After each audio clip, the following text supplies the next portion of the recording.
이 시간 고백하며 주님께 예배드리길 소망합니다. 정말 부족하고 연약한 자들이지만 십자가 뒤에 죄를 감춰주심을 통하여서 우리 모두가 이 시간을 통하여 주님께 은혜 받고 또한 하나님께 영광 돌리는 귀한 시간을 보낼 수 있도록 주님께서 함께하여 주시옵소서. 모든 감사드리며 예수님의 이름으로 기도합니다. 아멘. 다같이 박수치며 주님을 높여 찬양드리도록 하겠습니다. 저마다 보다 저 바다보다도 더 넓고 저 산과 하늘보다 더 높은 주님의 은혜가 이곳에 살아계신 주 나의 하나님, 살아계신 주 나의 하나님, 언제나 넘치는 주의 사랑으로 내 안에 가득히 넘쳐 흐르네. 내게 강 같은 평화, 내게 강 같은 평화, 내게 강 같은 평화가 넘치네. 내게 강 같은 평화, 내게 강 같은 평화, 내게 강 같은 평화. 저 바다보다도 저 바다보다도 더 넓고 저 산과 하늘보다 더 높은 주님의 은혜가 우리 대신들 가운데 가득할 줄 믿습니다. 살아계신 주 나의 하나님, 살아계신 주 나의 하나님, 언제나 넘치는 주의 사랑으로 내 안에 가득히 넘쳐. 우리 이번에는 내게 바다 같은 사랑, 내게 바다 같은 사랑, 내게 바다 같은 사랑, 내게 바다 같은 사랑이 넘치네. 내게 바다 같은 사랑, 내게 바다 같은 사랑, 내게 바다 같은 사랑이 넘치네. 내게 샘솟는, 내게 샘솟는 기쁨, 내게 샘솟는 기쁨, 내게 샘솟는 기쁨이 넘치네. 내게 샘솟는 기쁨, 내게 샘솟는 기쁨, 내게 샘솟는. 우리 다시 한번 더 내게 강 같은 평화, 내게 강 같은 평화, 내게 강 같은 평화, 내게 강 같은 평화가 넘치네. 내게 강 같은 평화, 내게 강 같은 평화. 우리에게 강 같은 평화가 넘침을 한 번 더 고백합니다. 내게 강 같은 평화, 내게 강 같은 평화, 내게 강 같은 평화가 넘치네. 내게 강 같은 평화, 내게 강 같은 평화, 내게 강 같은 평화가 넘치네. 우리 이제 큰 박수로 영광 올립시다. 할렐루야.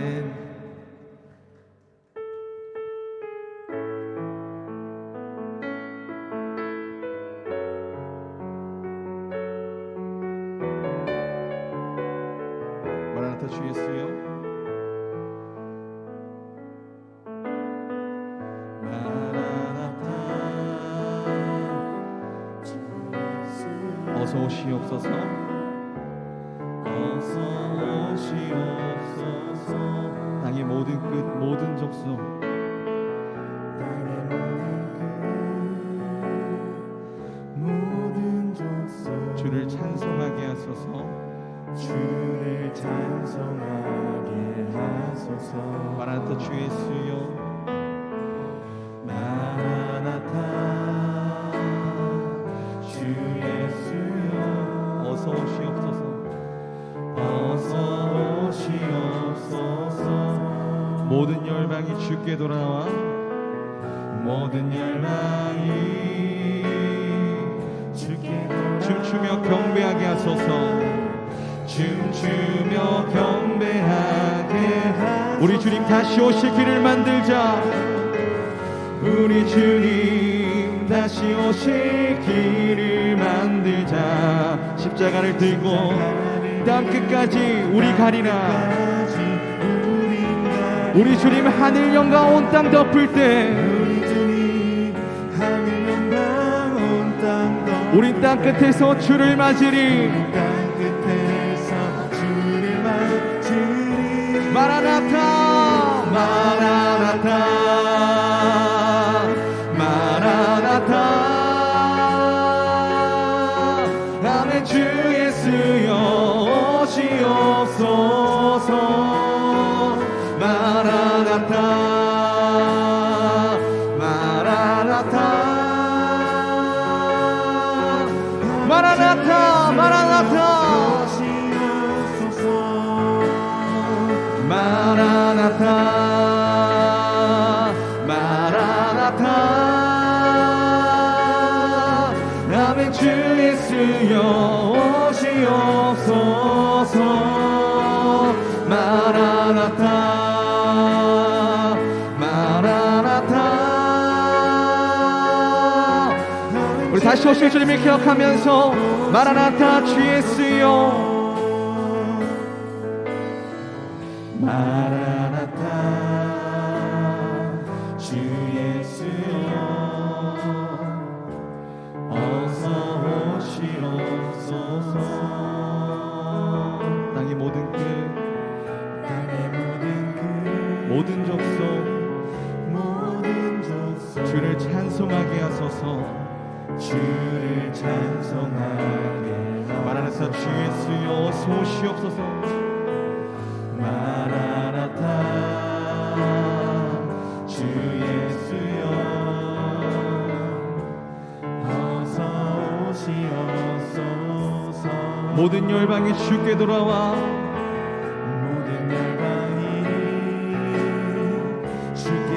춤추며 경배하게 하소서. 우리 주님 다시 오실 길을 만들자. 우리 주님 다시 오실 길을 만들자. 십자가를 들고 땅 끝까지 우리 가리라. 땅 끝까지 우리 가리라. 우리 주님 하늘 영광 온 땅 덮을 때 다시 오실 주님을 기억하면서 마라나타 마라나타.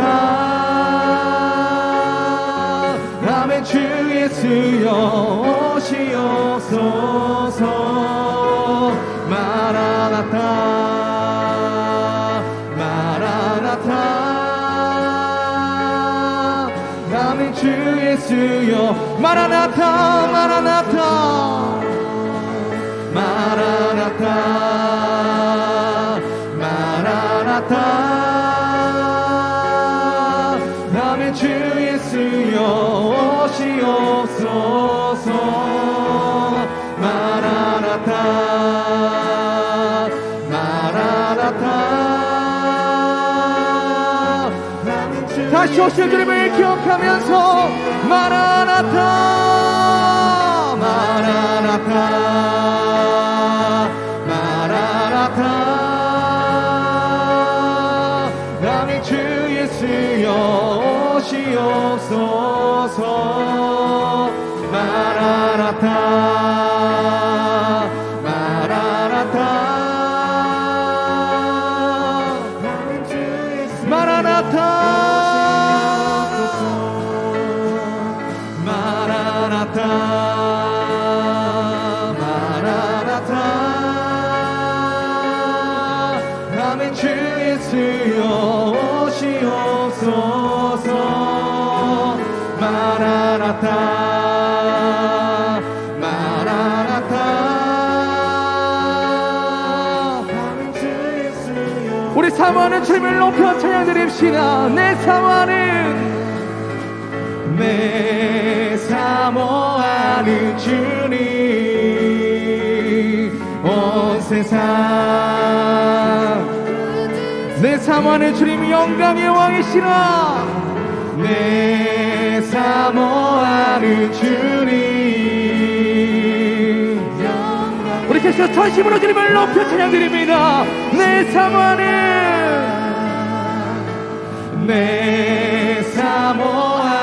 주님. 온 세상 그 주시라. 내 사모하는 주님. 우리 이번에 두 손 높이 들고 목소리 높여서 주님을 찬양드립니다. 내 사모하는 주님. 온 세상 그 주시라. 내 사모하는 주님.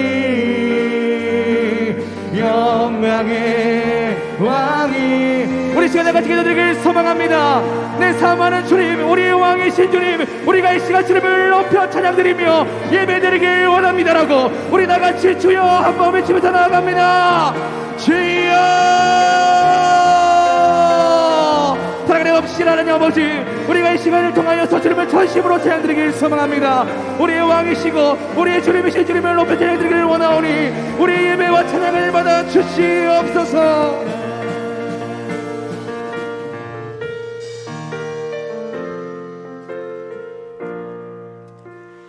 다같이 묵상기도 드림으로 2022년 11월 16일 우리 대신대 경건 예배를 하나님 앞에 올려드리겠습니다. 다같이 묵상기도 드립니다.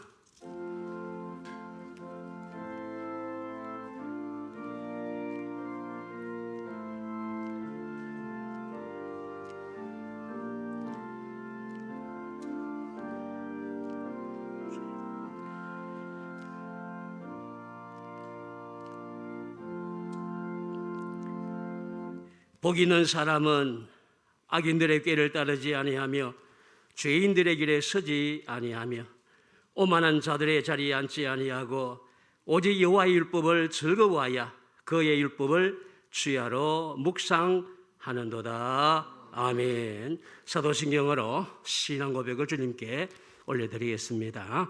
전능하사 천지를 만드신 하나님 아버지를 내가 믿사오며 그 외아들 우리 주 예수 그리스도를 믿사오니 이는 성령으로 잉태하사 동정녀 마리아에게 나시고 본디오 빌라도에게 고난을 받으사 십자가에 못 박혀 죽으시고 장사한 지 사흘 만에 죽은 자 가운데서 다시 살아났으며 하늘에 오르사 전능하신 하나님 우편에 앉아 계시다가 죄로서 산자와 죽은 자를 심판하러 오시리라. 성령을 믿사오며 거룩한 공예와 성도가 서로 교통하는 것과 죄를 사하여 주시는 것과 몸이 다시 사는 것과 영원히 사는 것을 믿사옵나이다. 아멘. 우리 찬송가를 조금 바꾸었습니다. 597장 찬양드리겠습니다.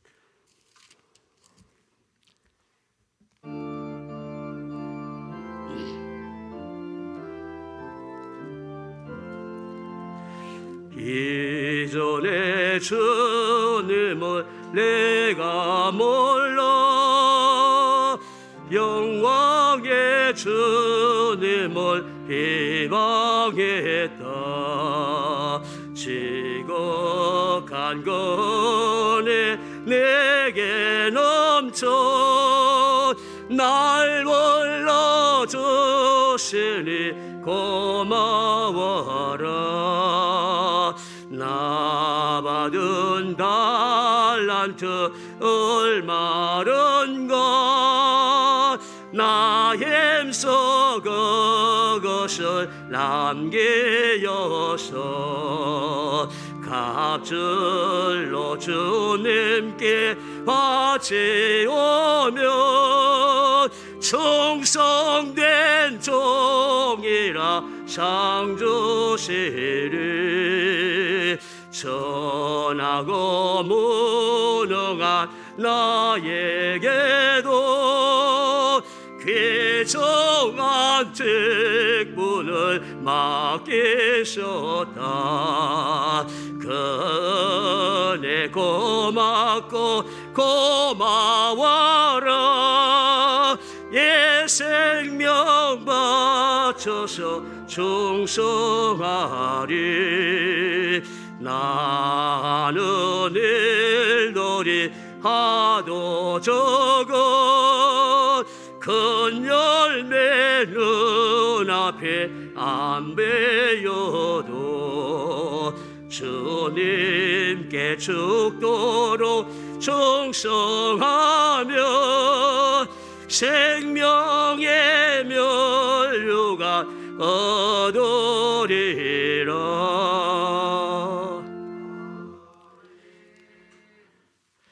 참으로 고맙고 감사하신 여호와 하나님 아버지, 영원히 멸망받을 수밖에 없었던 죄인들을 예수 그리스도의 보혈로 구속해 주시고 하나님의 자녀로 삼아주신 것만 해도 너무너무 감사하온데, 하나님께서 세우신 선지동산 우리 대신대학교에 들어와서 하나님을 섬기며 신학을 공부하며 또 여러 가지 학문을 공부할 수 있도록 귀해 주심을 감사를 드립니다. 우리 학생들의 마음속에 날마다 이 하나님의 은혜를 생각하고 감사할 수 있는 신앙인들이 되게 하여 주시옵소서. 지난 우리의 삶에 하나님의 뜻에 순종하지 못하고 하나님의 의도를 깨닫지 못하고 불순종했던 저희들의 모든 죄를 용서하여 주시옵소서. 예수님의 보혈로 깨끗하게 씻어 주시옵소서. 이 시간에 다시 마음을 정리하여 하나님의 귀한 말씀을 받고자 합니다. 이 시간 귀한 사자 목사님을 이곳에 보내주셔사오니 목사님을 통해서 하나님의 음성을 듣게 하여 주시옵소서. 오늘도 우리 학생들에게 귀 있는 자는 성령이 교회들에 하신 말씀을 들을지어다 라고 했습니다. 성령 하나님의 음성을 듣고 우리의 삶에 순종하여 하나님의 사람으로 복을 받게 하여 주시기를 원하옵고 소망합니다. 아버지 하나님, 우리 대신대 공동체를 사랑해 주심을 감사합니다. 기름 부어 세운 주의 재단입니다. 이 대신대 공동체 교회를 통해서 하나님 영광을 받아 주시옵시고 우리 모든 구성원 한 사람 한 사람들이 하나님의 사람으로서 이 어두운 시대에 바로 세움받을 수 있도록 역사하여 주시옵소서. 우리 총장님에게 지혜와 명철과 능력을 더하시고 우리 모든 교직원들과 우리 모든 교수님들에게 능력을 더하여 주시옵소서. 학문을 가르칠 때마다 성령 하나님 역사가 임재하게 하여 주시옵소서. 이 시간도 말씀을 받고자 합니다.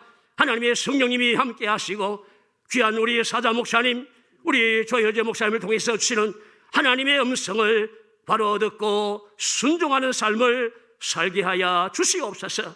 아버지, 기도합니다. 지금 이 기간은 우리 대신대 신대원 학생 모집 기간입니다. 저희들은 할 수가 없습니다. 부족합니다. 연약합니다. 모든 것을 합력하여 선을 이루어주시는 하나님께서 채워주실 줄로 믿습니다. 주님께 맡기오니 역사하여 주시옵소서. 예배의 성을 하나님께서 홀로 영광을 받아 주시옵소서. 믿사옵고 예수님의 이름으로 기도드리옵나이다.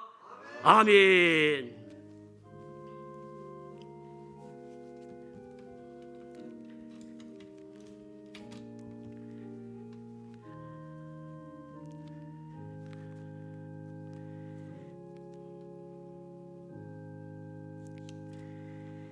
예, 하나님 말씀을 보겠습니다. 하나님 말씀은 마태복음 13장 1절에서 12절 말씀까지입니다. 우리 한 절씩 교독하며 읽도록 하겠습니다. 220페이지 20쪽입니다. 그날 예수께서 집에서 나가사 바닷가에 앉으심에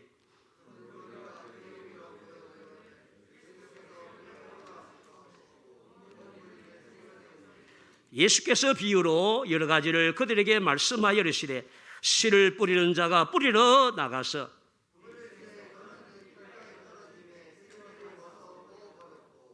들으는 흙이 얕은 돌밭에 떨어짐에 흙이 깊지 아니하므로 곧 싹이 나오나 들으는 가시들기 위에 떨어짐에 가시가 자라서 기운을 막았고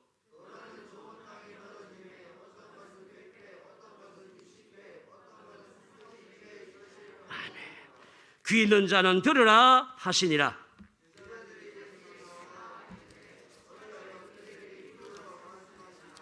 대답하여 이르시되 천국의 비밀을 아는 것이 너희에게는 허락되었으나 그들에게는 아니 되었나니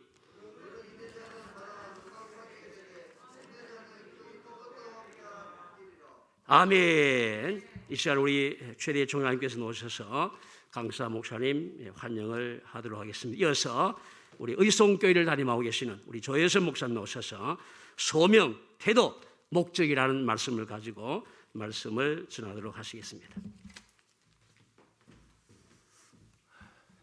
오늘은 한결같이 대신대학교를 늘 배후에서 후원하시고 기도하시고 참 우리 대신대학교가 참 좋은 대학이라고 늘 뒤에서 기대해 주시면서 소문내시고 우리 대신대학교 평의회 의장으로 섬기시고 한 교회를 40년 가까이 섬기고 계시는 우리 조효재 목사님, 경정노제 정경노 회장님이 오늘 오셨습니다.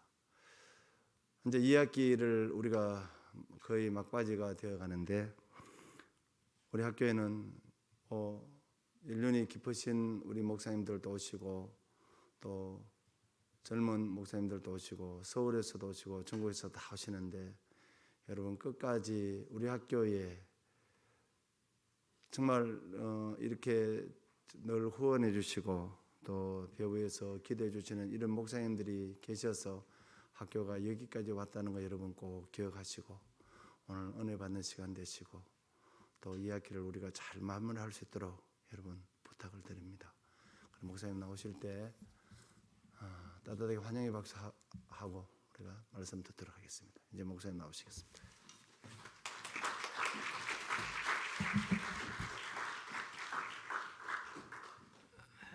아유 죄송하고 미안합니다. 반갑기도 하고요. 첫 판부터 오발탕이 날렸는데 87년도에 제가 이제 총신대학원 논문을 쓰고 밤잠을 못 자고 있는데 그때 교회에 초상이 나가지고 이제 옛날 그때만 해도 옛날 의식이 있어서 아침, 점심, 저녁 예배를 드리는데 가보니까 동일교회 그분 그 어른이 목사님이고 해서 동일교회 목사님, 장로님 다 와서 얼마나 그때 제 나이가 아마 29살이지 바짝 쫄았는지 성경 구절이 어딘지는 잘 모르겠는데 예를 들면 창세기 1장 1절이라고 해놓고는 저는 요한복음 1장 1절을 읽고 설교를 막 하는 아무도 뭐 이상한 소리를 하지 않고 집에 와서 떡 보니까 엉터리를 했는 것 같아요. 그랬는데 그날 마치고 장로님이 아이고 그때 전도사님 잘했습니다 그러면서 동아 쇼핑 가서 좋은 옷을 사주고 더 민망스러운 일이 있었는데 제가 몇 분 시간 보고 했는데도 오발탕 날렸네요. 자 여러분 성경을 다시 다 펴시고 읽지는 않겠어요. 시간이 많이 가서 마태복음 3장입니다. 일자는 왜 그갔는지 모르겠네요. 죄송합니다. 여러분 영원히 기억하시고 이거 여러분 읽으면서 이 단어하고는 전혀 안 맞는 것 같은데 그렇게 생각하신 분이 있는지 모르겠습니다. 자, 그건 그렇고 제가 늘 설교할 때마다 서로 인사를 놓으며 하는 말이 있는데 여기 다시 한번 해봅시다. 잘 되고 있습니다. 옆에 분들을 보고 그렇게 해보세요. 기도하면 됩니다. 하나님이 하십니다. 감사합니다. 마태복음 3장 1절에서 12절 말씀을 펴놓고 말씀을 한번 들어봅시다. 이거 제가 고민했던 문제들이기 때문에 여러분도 많이 요즘 공감하는 시대인데 공감을 하실 줄 압니다. 제목은요, 하나님이 쓰시는 사람은입니다. 그리고 소명, 태도, 목적은 세 가지 소주제입니다. 복음의 새로운 역사를 시작하는 그 시점에 누가 신약에 등장합니까? 세례 요한이라는 사람이 등장합니다. 그 세례 요한은 예수님보다 먼저 오셨고 예수님을 증거했던 사람, 그분께서 새 시대에 어떻게 해서 쓰임 받았는가? 이제 우리 학우들은, 저도 마찬가지겠지만은 이 마지막 시대를 우리가 주의 일을, 주의 사명을 감당해야 되는데 과연 어떠한 태도를 가지고 이 시대를 살까? 저는 오늘도 우리 상둥이와 또 손녀, 세 손자와 손녀를 놓고 기도하고 왔어요. 걔들을 보면서 늘 하는 것이, 야들이 성장해서 청년기나 어른 시대 되면 과연 우리 기독교가 지금처럼 이렇게 자유롭게 신앙생활을 할 수 있을까? 하나님, 이놈들을 꼭 만나 주셔서 어떤 상황 앞에서도 순교하는 상황이 이들 앞에 있다 할지라도 신앙을 끝까지 지키는 자 되게 해 주십시오. 늘 그렇게 기도합니다. 어쩌면 오늘 저와 여러분, 저는 이제 다 했습니다. 여러분들이 목회할 그 현장이 어떻게 될지 모르는 시대에, 그런 시대에 하나님 앞에 쓰임받는 하나님의 사람들이 되셔야 되지 않겠습니까? 누구나 하나님 앞에 쓰임받을 수 있습니다. 어떤 조건에 있다 할지라도 하나님께 쓰임받을 수 있습니다. 1943년 어느 날 입체파 화가인 피카소가 길을 가다가 우연히 고물 자전거를 만나게 됩니다. 골목에서 한참 그 고물 자전거를 바라보다가 그 고물 자전거의 안장을 떼고 그 다음에요, 이 자전거 손잡이를, 핸들을 뗐어요. 그리고는 그 자전거 안장이 어떤지를 한번 그려보세요. 거기다가 이 핸들을 딱 꼽았어요. 그리고는 그 이름을 황소머리, 상상해 보세요. 황소머리 그려집니까? 그려지죠. 황소머리라고 이름을 붙였어요. 세월이 흘러가지고 50년 뒤에 런던 로마 경매시장에 이 황소머리 작품이 경매로 나왔는데 예술성이 전혀 보이지 않는 이 작품, 더구나 이 고물 자전거에서 발치한 이 두 기구를 가지고 만든 것이었기 때문에 이게 경매에 낙찰이 되겠나? 그런데요, 놀라지 마시기 바랍니다. 293억에 이 고물 자전거로 만든 이 작품 황소머리가 낙찰된 것입니다. 아무 설모도 없는 것이 거장 피카소 손에 붙잡히니까 엄청난 가치 있는 작품이 되었다는 것입니다. 만물의 주재자이신 하나님도 오늘 저와 여러분 학우들을 붙잡고 서실 때 우리 모두는 존귀한 자로 하나님께 이 시대 가운데, 앞으로 시대 가운데 쓰임받게 될 줄로 믿습니다. 하나님께 붙잡혀 쓰임받는다, 참 행복하고 멋진 일이 아닐까요? 그런데 누구나 쓰임받을 수 있지만은, 그런데 하나님은 또 아무나 쓰시지는 않습니다. 그럼 어떤 사람이 하나님께 쓰임받는 이 축복의 주인공이 될 수 있을까? 앞으로 예상할 수 없는 어떤 시대가 우리에게 다가올지 모르지만 그때도 여전히 하나님 살아계시기에 하나님의 나라와 복음을 위해서 쓰임받아야 되겠는데 어떤 자가 쓰일 수 있겠는가? 세 주제, 첫 번째 소명이에요. 하나님께 쓰임받기 위해서는 소명이 분명한 사람 하나님 사용합니다. 소명이 무엇입니까? 어떤 특별한 목적을 위해서 부름받은 것을 말합니다. 어떤 특정한 목적을 위해서 부름받은 것. 신약 시대가 시작되는 새 시대 앞에 하나님께 이 쓰임받은 세례 요한은 소명이 그에게 분명했어요. 마태복음 13장 3절에 보면 그는 선지자 이사야를 통하여 말씀하신 자라 일렀으되 광야에 외치는 자의 소리가 있어 이르되 너희는 주의 길을 준비하라 그가 오실 길을 곧게 하라 하였느니라. 세례 요한은 자기의 소명을 분명히 알고 있었던 사람입니다. 세례 요한은 자기가 무엇 때문에 태어났으며 왜 지금 그 시대에 존재해야 되는지를 분명히 알았다는 말입니다. 세례 요한의 소명이 무엇입니까? 주님의 길을 준비하는 것이었어요. 그래서요, 세례 요한은 주님의 길을 준비하기 위해서 소명을 따라 광야에서 제사함을 받게 하는 회개의 세례를 전파하였던 것입니다. 우리 앞에 놓여 있는 이 시대에 하나님 앞에 귀하게 쓰임받는 사람 되기를 우리는 다 그 소망을 꼭 품게 되시고 그 소망 가운데 시간마다 교수님들의 가르침 속에서 내 소명이 무엇인지를 확인하시기 바랍니다. 이 세상을 존재하는 우리는 다 하나님의 소명이 있습니다. 단지 어떤 사람은 그것을 깨닫고 그 소명에 충실한 자가 있는가 하면 어떤 사람은 한평생을 살다가 죽기까지 자기 소명을 알지 못하고 그렇게 가는 사람도 있습니다.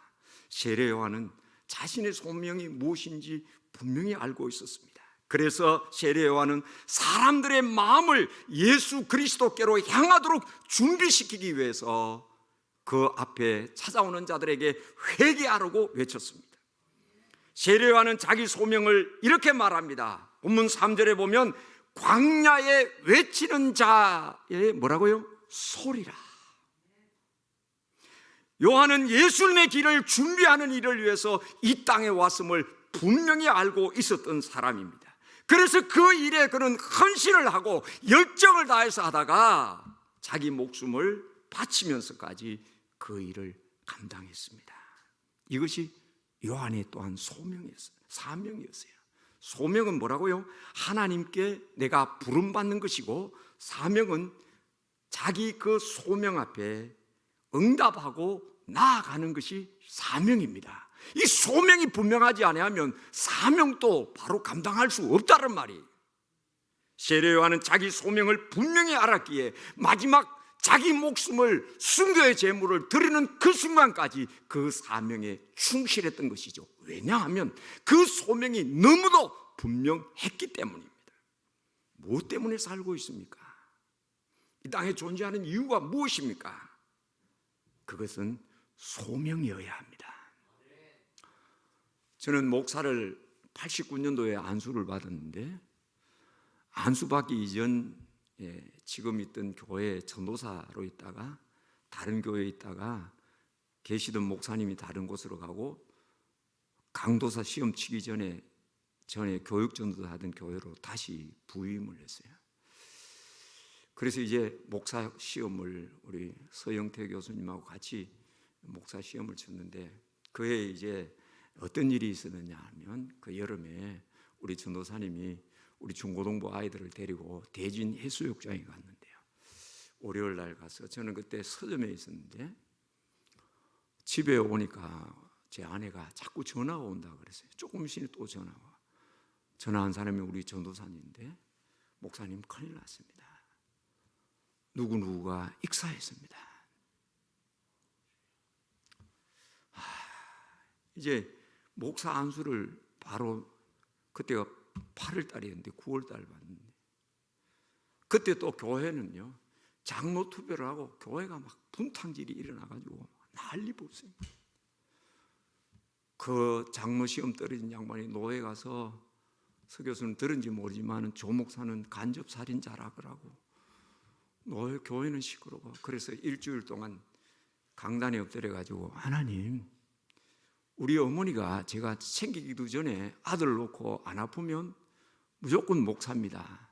그러니까 안 죽고 우리 저 형 둘이가 죽어보고 나니까 안 죽고 무조건 살아야 되고 아프면 절대로 안 됩니다. 그러면 이 아들을 목사로. 그래서 저는 태중에서부터 목사, 지금까지도 목사하는 다른 일은 생각해 본 적도 없는데 그때 고민을 합니다. 하나님, 제가 이게 소명이 맞습니까? 어찌 시작하려고 하는 이 시간부터 이 사달이 났습니까? 그래서 우리 어머니를 찾아가세요. 엄마, 내가 목사 안수까지는 받겠는데 목사 안수 받고 어머니 소원대로 내가 목사 되었으니 이제 그만하려고.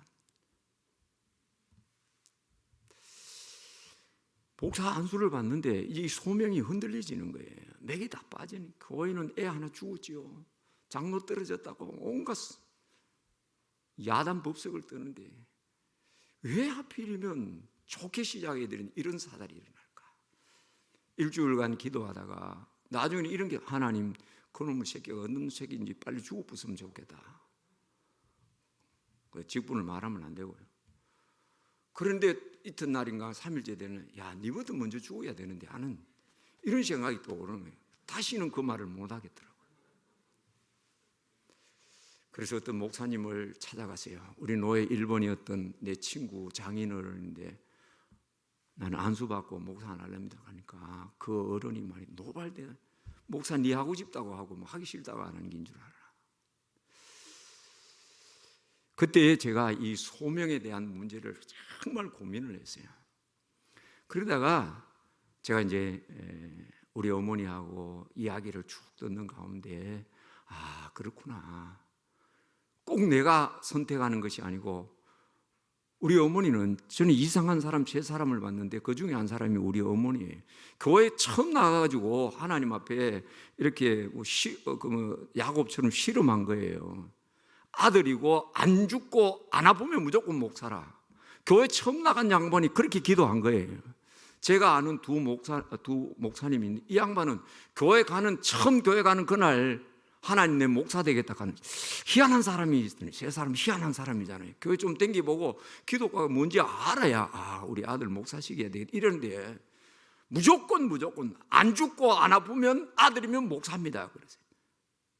저는 기적 같은 인생, 제가 나이 원래 만으로 64인데 63살 다니는 해에 제 평생에 처음 닌겔 주사 맞았어요. 그전에 닌겔 주사 한 번 안 맞았어요. 다시 말하면 병원 한 번도 안 간 사람이에요. 그런데 너무 교만한지 하나님 작년에 저를 확 꺾었어요. 하여튼 저는 그 소명에 대한 그 쓸데없는 이야기를 했는 것 같은데 사랑을 하고 여러분 오늘 이 시간 다시 한번 생각해 보세요. 소명이 내가 분명한가? 저는 목사 안수 받을 그 순간에 이게 흔들렸다니까요. 한 번도 목사 아닌 것 외에는 생각지 않고 살았는데요.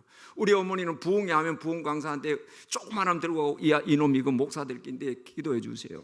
그렇게 살았는데 저는 당연히 여기에 대해서는 추호도 의심이 없을 줄 알았는데 그 환난, 그 문제 앞에 흔들리더라니까요. 그 후부터는요 목회 환경이 뭐 좋았는 것은 아니지만은 어려운 가운데서도 이 소명이 분명하니까 죽기 살기로 지금까지 달려오다 보니까 한 교회 지금 40년 이렇게 뻗치고 있습니다. 제가 있는 동네에는요 저처럼 조가들이 많이 삽니다. 학렬이 제가 제일 높습니다. 그런데 제가 후배들 와서 어떻게 한 교회 그렇게 40년 있으면 가면 목회 못하는 놈이 오래 있고 아주 못된 인간이 학렬 높다 이런 말을 제가 자주 합니다. 그런 게 아니겠죠.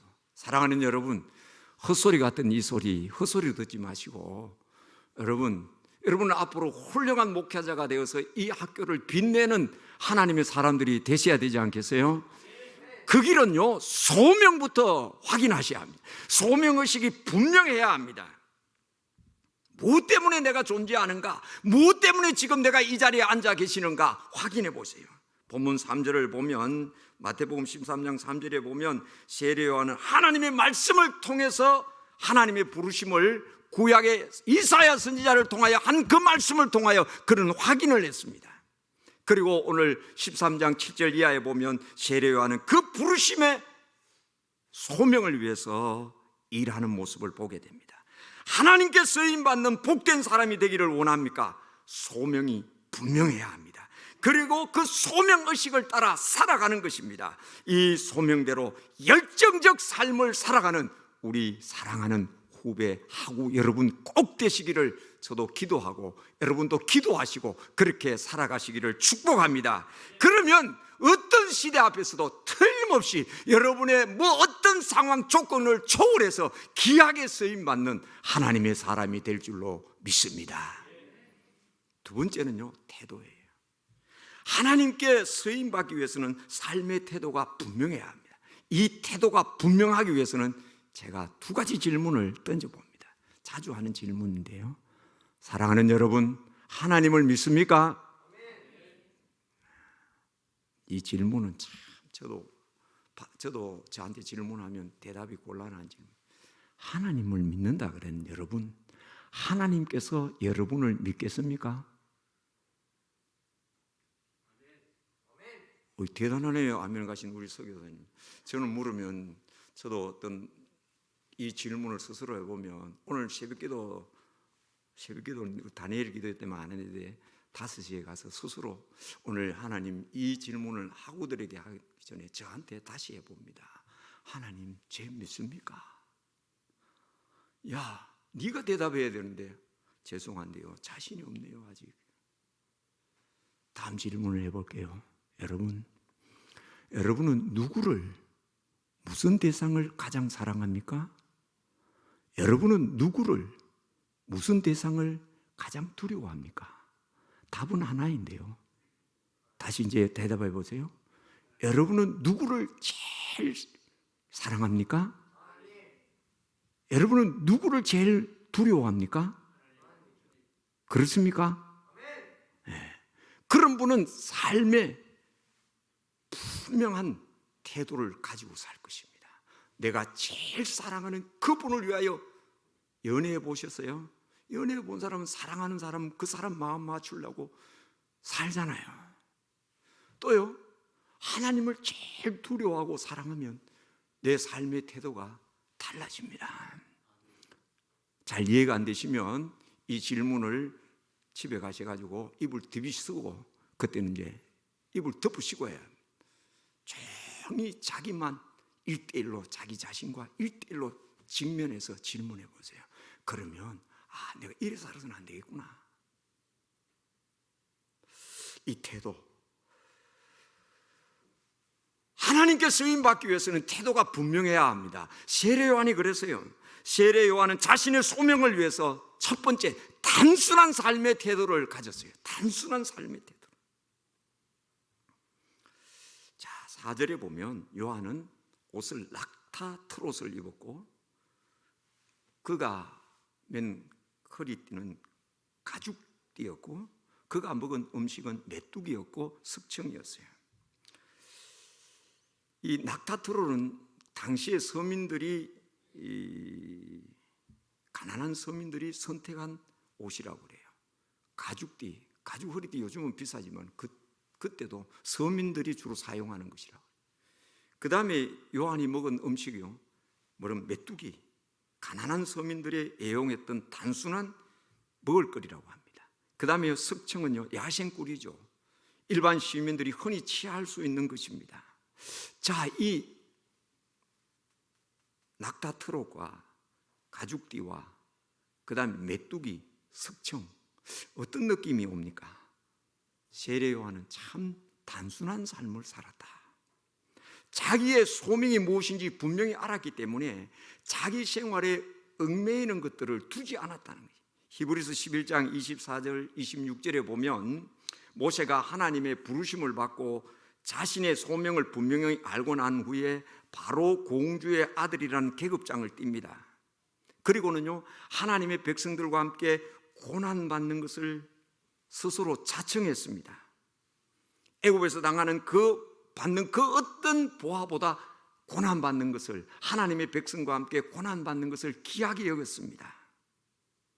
그러니까 모세는 하나님 앞에 부름받은 그 소명이 분명했기에 그 소명에 순종하기 위해서 걸구적거리는 걸 다 띠내는 단순한 삶을 살았다. 사도 바울은 어떻게 했어요?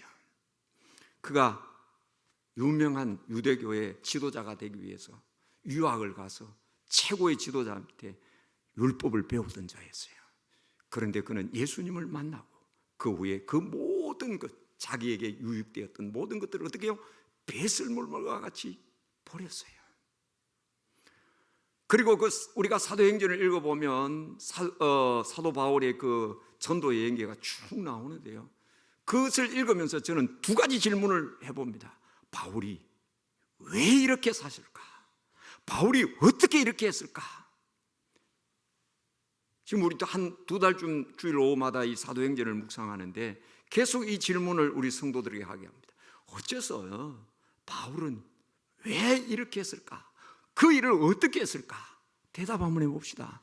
바울은 무엇 때문에 그 돌에 맞아 죽었다고 생각할 정도로 버림을 받는 그 상황에서도 왜요? 그 상황에서도 어떻게 해요? 예수님 때문에. 다른 것 하나도 없잖아요. 예수님 때문에. 그리고 그 사역을 그렇게 할 수 있는 것은요, 예수님이 함께 했기 때문이죠. 사랑하는 여러분, 소명을 가지고 살아가는 우리 삶 가운데는 분명히 주께서 함께 하셔서 그 일을 능히 하게 하실 줄 믿습니다. 그런데 내 편에서 해야 할 것이 있습니다. 10년 전에 어떤 선교사가 우리 한국 교회를 통해서 쓴 글을 읽어보았는데요, 한국 교회가 지금 위기다. 그 위기에 원인이 뭔가 하니까 맞벌이라 그랬어요. 맞벌이, 신랑, 신부 다 버리는 거. 그게 무슨 문제일까 이해가 안 되었는데, 그때 저는 열심히 우리 교회에 이 양육 제자 훈련을 시켰는데 어느 날부터 훈련 받는 사람이 슉슉 떨어지는 거예요. 알아보니까 직장 가야 되네. 직장 가야. 토요일 날 하자 그랬어요. 내가 죽더라도 토요일 하자 그러니까 하루 쉬는데 집 청소하고 애들과 뭐 해야 되나? 안 돼요. 그러니까 이게 안 되더라고. 이게 방법이 없을까? 아직 그 방법을 찾지 못했어요. 그런데 또다시 어떤 분이 최근에 이런 교회의 가장 마귀의 역사의 수단이 되는 것, 휴대폰이래요. 스마트폰이라는 거예요. 이 시간도 지금 보니까 한 분도 그 스마트폰 여신 분이 없는 것 같은데 가끔 예배 드리면서 우리 교우들 가운데 보는 분이 있어요. 여러분 생각해 보세요. 오늘 지금 11시 몇 분입니까? 40분. 빨리 마쳐야 되는데 저 소리 많이 해가 미안합니다. 이 시간까지 오늘 눈 뜨고 11시 40분 맞습니까? 이 시간까지 여러분 휴대폰 얼마나 만지작거리면서 보낸 시간이 얼마쯤 됩니까? 에? 이게 문제라는 거예요. 이게 얼마나 우리가 주의 일을 함에 있어서 얼마나 장애물이 될까? 이걸 단순히 해야 됩니다. 이어지는 히브리서 11장에 보면 믿음의 사람들을 소개한 후에 이어지는 12장 1절, 2절 상반절에 보면 이렇게 말합니다. 이러므로 우리에게 구름같이 둘러싼 흔한 정인들이 있으니 모든 무거운 것과 얽매이기 쉬운 죄를 벗어버리고 인내로서 우리 앞에 당한 경주를 하며 믿음의 주여 또 온전케 하신 이인 예수를 바라보자. 이것 또한 무슨 말일까요? 주의 부르심에 합당한 삶의 태도가 내 모든 삶을 단순하게 하고 명료하게 하고 그리고는요 예수 따라가는 일에 힘쓰라는 것이에요. 디모데후서 2장 4절에 병사로 복무하는 자는 자기 생활에 얽매이는 자 하나도 없나니 이는 병사로 모집하는 자를 기쁘게 하려 합니다. 우리 다 십자가 용사로 부름받은 자가 아닙니까? 군대 입대하면 어떻게 해요? 머리 빡빡 깎고 입고 있던 옷 다 벗고 군대에서 주는 옷을 입고 군모를 쓰고 신발도 군화를 신고 나라 지키는데 일념하라고. 군대에 오기 전에 사회에 있었던 얽매이는 것을 버리라는 것이죠. 사랑하는 여러분, 세례 요한은 그의 소명이 분명했기에 그것에 집중하기 위해서 단순히 했다는 거예요. 또 하나는요, 세례 요한 역시 그 사역을 위해서 은혜가 필요했겠죠. 그래서 그 삶을 들여다보면요, 그 삶에 나오는 말씀을 쭉 보면 이제 좀 생략하고 넘어가려고 합니다. 보면 겸손한 자였어요. 겸손한 자. 보면 11절에 보면 나는 너희로 회개하기 위해서 물로 세례를 베풀거니와 내 뒤에 오시는 이는 나보다 능력이 많으시니 나는 그의 신들기도 감당하지 못하겠노라. 그 당시에 어떤 집에 주인이 나들이 갔다가 오시든지 손님이 오시면 종이 어떻게 합니까? 주인의 신발끈을 풀어서 신을 벗어드리고 발을 씻습니다. 세례 요한은 지금 자기를 거기에 빗대어서 예수님의 신발끈 풀기에도 부족한 사람이라고 자기를 말합니다. 같은 내용을 기록하고 있는 마가복음 1장 4절 이하에 보면 세례 요한이 광야에서 제사함의 복음을 선포할 때, 회개 세례를 전파할 때 온 유대 사람과 예루살렘이 다 나와서 죄를 자복하고 말이에요, 세례를 받는 이런 모습을 기록합니다. 그러니까 세례 요한을 추종하는 사람들이 많이 있었다는 것이죠. 세례 요한을 메시아로 볼 정도로 능력이 있고 영향력이 많았던 사람입니다. 심지어 오늘 본문에 보니 어떻게 해요? 예수님도 요한에게 와서 세례를 받았다니까요. 이런 세례 요한의 태도가 어땠을까요? 어땠다고요? 11절에 세례 요한이 말합니다. 나는 그분의 신을 들기도 감당치 못하겠노라. 철저하게 자기를 낮춥니다. 추종자가 많이 따라올 때 세례 요한의 태도가 어땠을까요? 요한복음 1장 같은 내용을 기록한 말씀에 보면 나는 그리스도가 아니다, 나는 구원자가 아니다, 나는 엘리야도 아니고 나는 선지자도 아니다, 나는 단지 주의 길을 곧게 하러 온 광야에 외치는 자의 소리다. 이게 요한의 정체성이었어요. 나 자신의 정체성을 아는 것 참 중요합니다. 자기 자신을 바로 알면 어떨까요? 태도가 거기서 결정이 되잖아요. 그 사람은 다른 사람 되려고 비교하지도 않습니다. 다른 사람과 비교해서 열등의식도 가지지 않습니다. 자기에게 주어진 소명이 있기에 나는 이러한 신앙적 태도를 가지고 나는 이 길을 간다. 세례 요한이 그랬어요. 그는 분명 초림에 오시는 예수님을 준비해야 하는 자라는 이 소명이 있었기에 그는 낮아지고 겸손하게 이 일을 감당했습니다. 하나님께 쓰임받는 사람, 어떤 사람일까요? 분명한 소명과 함께 소명에 합당한 태도를 가지는 사람입니다. 겸손하고 단순한 삶, 겸손해야 쓰임받잖아요. 겸손해야 하나님 은혜가 임하잖아요. 사랑하는 여러분, 우리도 바른 태도를 가짐으로 쓰임받기를 원합니다. 마지막 하나는요, 목적이에요. 하나님께 쓰임받기 위해서는 내가 지금 내 소명이 이것이고 그래서 내가 이렇게 사는데, 그런데도 이 목적이 분명하지 않으면 이것도 문제가 되잖아요. 여러분, 왜 이 자리에 앉아 계십니까? 왜 여러분 공부를 하고, 왜 여러분 세상 일반 대학에 가서 걔들이 즐겨 노는 그 생활을 버리고, 왜 이건 뭐 수도사도 아니고 고행하는 것도 아니고 이러한 신학도로서 우리가 왜 이렇게 살아가고 있습니까? 우리는 주의 뜻을 이루어야 할 분명한 목적이 우리에게 있기 때문입니다. 3절에 보면 세례 요한이 부르심을 받고 사명을 감당하는 목적이 분명했어요. 주의 길을 준비하는 것, 주님 오실 길을 곧게 하는 것. 요한은 절대로 이 목적을 놓치지 않았다는 거예요. 사람들이 막 환호를 하고 많은 사람들이 몰려왔을 때 이참에 내가 뭘 한번 해볼까? 그것이 아니었어요. 여러분. 많은 사람들이 따라오고 환호를 해도 자기는 자기의 분명한 그 목적을 위해서 흔들리지 않는, 철저하게 그는 광야에 외치는 자의 소리 역할을 했습니다. 소리는 뭐일까요? 소리는 목적은, 소리는 뭐예요? 메시지를 전달하면 그 소리는 사라집니다. 그렇죠? 요한의 삶이 그렇잖아요. 막 세상을 뒤집어 놓다가 나중에는 목이 잘리고 순교 제물이 되고 말았다니까요. 여러분, 목적을 잃어버리면 안 됩니다. 목적을 잃어버리면 의미를 잃어버리게 됩니다. 의미를 잃어버리면 여러분이 지금 이 길을 가고 있는 것이 얼마나 복된 길인지 그 축복의 의미도 놓치게 됩니다. 우리의 삶의 목적이 무엇입니까? 성공입니까? 부자입니까? 이 자리에 앉아 계시는 분 성공, 부자와는 상관없는 자들인 줄 믿습니다. 그렇죠, 여러분? 우리의 목적은 하나님이 우리를 부르신 그 소명을 이루어드리는 그 목적이잖아요. 이면우 박사가 쓴 신사고 이론이라는 책이 있습니다. 그 신사고 이론이라는 책에 21가지 정도의 신사고 이론이 나오는데 이런 이야기, 21세기에 성공하는 삶을 살기 위해서는 대표적 이론 중에 하나가 송곳 알잖아요. 구멍 뚫는 송곳 이론입니다. 송곳 이론. 이게 무슨 말일까요?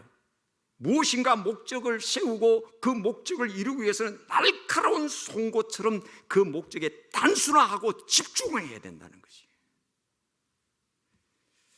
우리의 삶의 목적이 분명하고 그 목적에 여러분 이 젊은 청춘을 거기다가 쏟아부으면 여러분은 전능하신 하나님의 손길에 붙들려서 멋지게 쓰임받게 될 줄로 믿습니다. 말씀을 정리하겠습니다. 사랑하는 믿음의 동력자 여러분, 소명이 분명합니까? 소명이 분명해야 합니다. 아직도 이것이 분명하지 않아도 괜찮습니다. 그러나 어느 순간에 늦은 때가 옵니다. 이것이 분명하면 공부하는 일에도 집중할 수 있을 것입니다. 우리는 소명이 분명해야 하나님께 쓰임받을 수 있습니다. 그리고요, 소명, 부르심에 합당한 태도가 있어야 합니다. 주께서 나를 이 일을 위해서, 주께서 쓰시기 위해서 내가 나를 이 자리에 하나님 부르셨다면 그 부름에 대한 분명하고 확실한 태도가 있어야 합니다. 소명과 그 태도에 집중하게 될 때 목적이 분명하게 될 것입니다. 그 목적을 위해서 달려갈 때 내 혼자 달려가는 것이 아니라 주님이 함께해 주시고, 그리고는요 하나님께서 우리를 붙드시고 귀하게 쓰실 줄 믿습니다. 이렇게 아름답게 쓰임 받을 수 있는 하나님의 축복의 도구들이 다 될 수 있기를 주님의 이름으로 축복합니다. 제보 기도 인도해야 한다 하니까 우리 595장 찬송 1절과 4절을 부른 후에 우리 함께 합심하여 기도하겠습니다. 595장 찬송 1절과 4절입니다.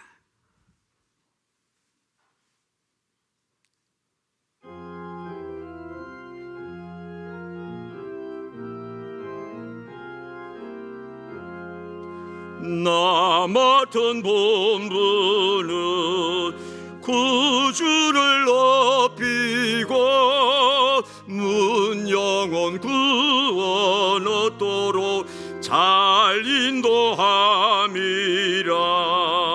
나 항상 깨어서 널 기도드리며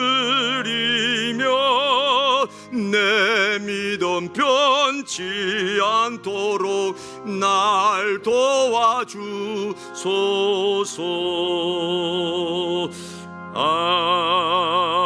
아멘. 이 시간 우리가 기도할 제목은 말씀을 생각하면서 기도합시다. 소명과 내 삶의 태도와 내가 지금 바라보고 있는 그 목적을 점검하면서 기도합시다. 우리 대신대학을 위해서 기도합시다. 특별히 이제 신입생을 모집하는 이 상황입니다. 정말로 하나님 앞에 쓰임받을 수 있는 많은 하나님의 사람들이 우리 학교로 올 수 있도록 기도합시다. 그리고 이 학교를 위해서 우리 가르치시는 총장님과 모든 교수님들을 위해서 기도합시다. 하나님 능력 있게 사용해 주시옵소서. 우리 함께 이 시간 주여 하면 크게 외치고 기도합니다. 주여! 하나님 아버지 감사합니다. 주의 말씀으로 사랑하는 학우들에게 권면으로 드렸습니다. 이 말씀이 저들 심령 속에 신비 속에 새겨져서 분명한 소명을 가지고 분명한 태도를 가지고 분명한 목적을 붙들고 공부하며 훈련받아서 이 시대 가운데 귀하게 쓰임받는 하나님의 사람들이 다 되게 하여 주시옵소서. 우리 대신대학교를 축복하여 주시고 유능한 하나님의 사람들, 분명한 목적을 가진 사람들을 부르시사 잘 훈련받아서 마지막 이 시대에 귀하게 쓰임받을 수 있는 종들을 주께서 불러주시고 우리 총장님과 교수님과 모든 교직원들에게 은혜를 주셔서 주신 이 귀한 사명들을 잘 감당할 수 있도록 아버지여 은혜 베풀어 주시옵소서. 주여 우리 대신대학을 주의 손에 올려드립니다. 사랑하는 아구들을 주님 손에 올려드립니다. 붙잡고 붙잡으시사 주님 기뻐하시는 뜻대로 쓰임받을 수 있도록 주님 축복하여 주시옵소서. 하나님 아버지 감사합니다. 부족한 것이 주의 말씀을 증거했습니다. 사랑하는 모든 학우들에게 도전이 되게 하여 주옵소서. 분명한 소명과 그 소명에 입각한 분명한 신앙적 태도를 가지고 주어진 목적지를 향하여 끝까지 잘 달려가며 이 귀한 사실을 붙들고 열정적으로 공부하고 훈련받아서 하나님 앞에 귀하게 쓰임받는 하나님의 종들이 되게 하여 주시옵소서. 학교를 위해서 수고하시는 우리 총장님과 교수님들 모든 직원들 위해 은혜 위에 은혜를 베풀어 주시옵소서. 특별히 간구하옵는 것은 우리 학교에 지금 신입생을 모집하고 있습니다. 많은 하나님의 사람들을 보내주셔서 잘 훈련받아 귀하게 쓰여질 수 있도록 은혜 부어 주시옵소서. 주께서 역사해 주시는 우리 학교 더 크게 역사하사 영광 받으시고 우리 학교를 통하여 하나님의 놀라우신 살아계심의 증거가 되는 우리 대신대학 되게 하여 주시옵소서. 예수님의 이름으로 기도드리옵나이다. 아멘. 감사합니다. 예, 말씀을 생각하면서 우리 찬송가 323장 힘차게 찬양 드리겠습니다. 323장 부름받아 나서니모.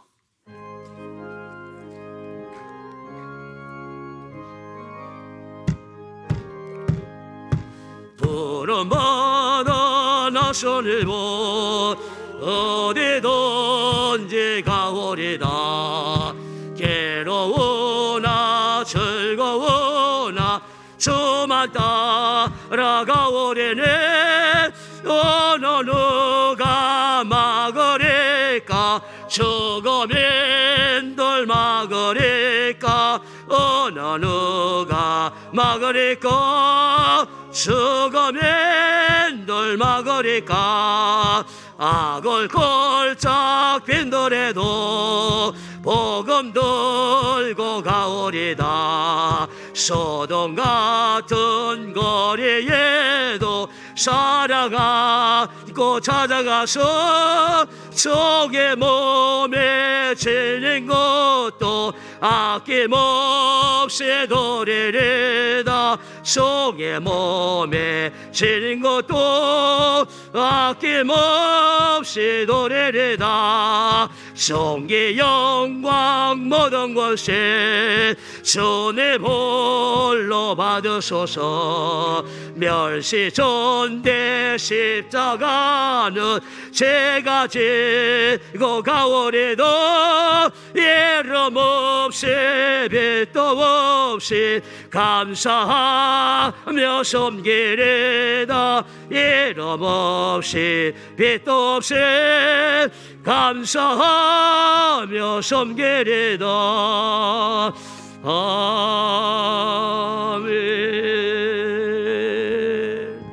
이제 조희재 목사님 오셔서 축도함으로 예배를 몸도 바치도록 하겠습니다.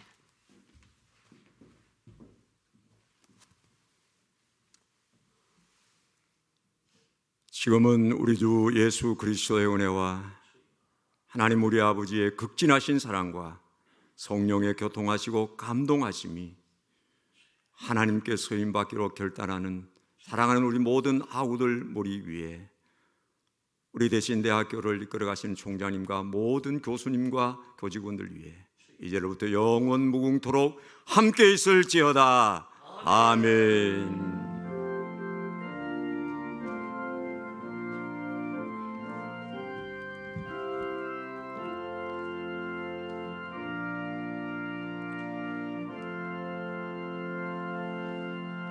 예, 예배를 마저 마쳤습니다. 하나님 영광의 박수 보냅시다. 할렐루야.